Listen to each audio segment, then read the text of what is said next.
He did have. I'll give you one, Stephen Anthony and Ryan Terry. It was a Travis Sham mockery. Yeah, he was hot.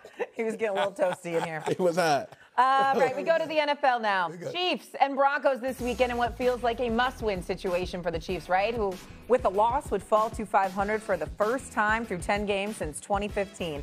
The Broncos currently have a 3-game lead in the win column on the Chiefs in the division, with the Chargers being sandwiched right in between them. However, Denver and Kansas City currently have the same odds to win the AFC West at plus 135, according to ESPN Sportsbook, while ESPN Analytics gives the Broncos a 46% chance to win the division. All right, last time we saw the Broncos, they beat the Raiders by 3 on Thursday Night Football, so they'll be on added rest, right? Chiefs coming off a bye. We know how good Andy Reid is coming off a bye.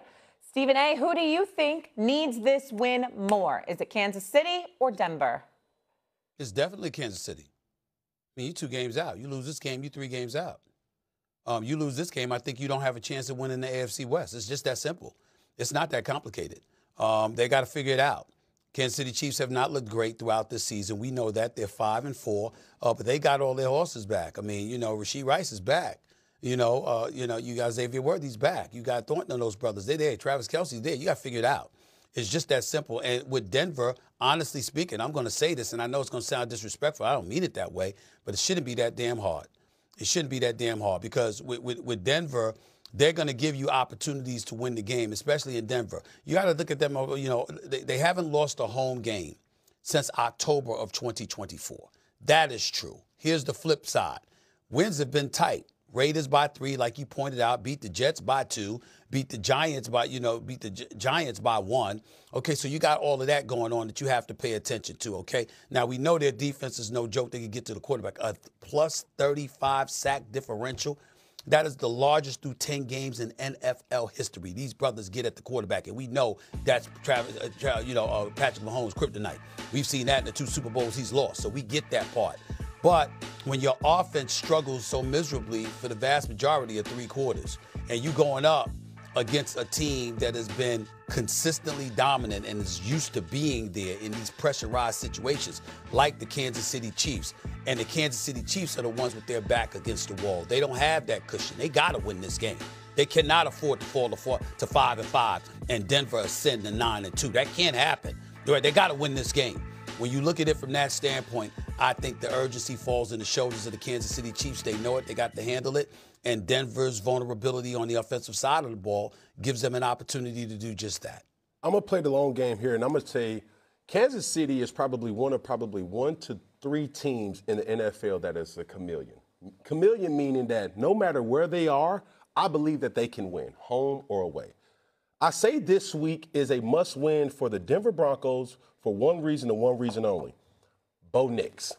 The last time we've seen the Denver Broncos take the field, it was an atrocious win versus the Las Vegas Raiders. Mm-hmm. And everybody leaves saying the same thing. Bo Nix is holding us back. Or Bo Nix is holding the Denver Broncos back. Hey, Sean Payton is in some ways crippled because of the lack thereof of production from his quarterback. And as you start to go into the season, the narrative of teams with the best record has the biggest question going back to the Denver Broncos of their quarterback. When you start talking about confidence, when you're talking about ascending in the right direction and being a very dominant postseason team, you can't be that with a quarterback that's lacking. So therefore, I'm not worried if the Kansas City Chiefs lose this game because we know what they're capable of and what they are and truly is.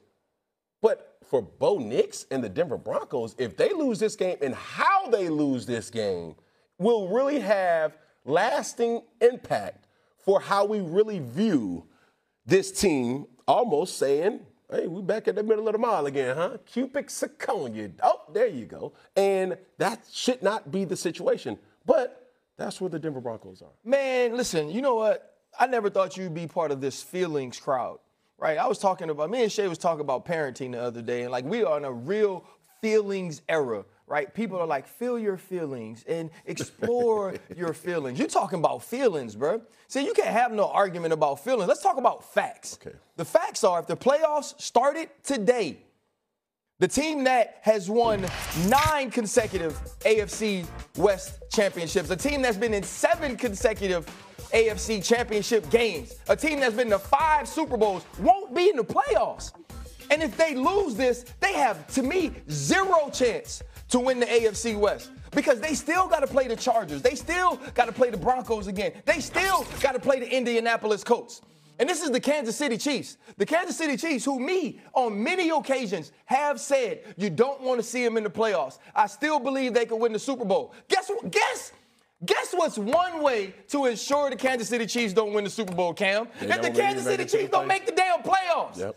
That's why this game is a must-win. It's a literal must-win. It's a numerical must-win. It's not some farcical, unicornial, metaphorical must-win because our quarterback ain't played well. If they don't win this game, they're on the outside looking in, and for the first time ever, Patrick Mahomes could be watching Wild Card Weekend with all of us.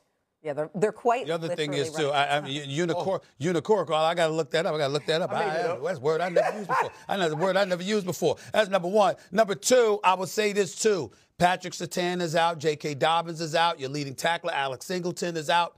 I mean, there's some vulnerabilities on both sides of the ball for the Denver Broncos, which also assist in the importance of Kansas City needing to win this game. There's really no excuse. Your back's against the wall. You're the Kansas City Chiefs. You're anything close to what we think you are based on what we've known you to be in the past. You win this damn game. You lose this game, all you've done if you're Kansas City is show us that what once was is no longer.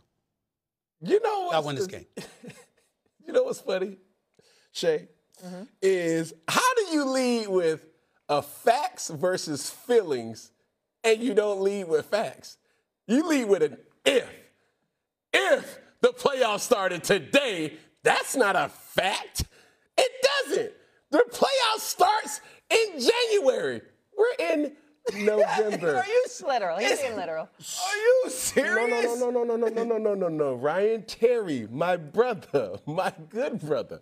I'm telling you, you can't play a game of facts and feelings if that's not the facts.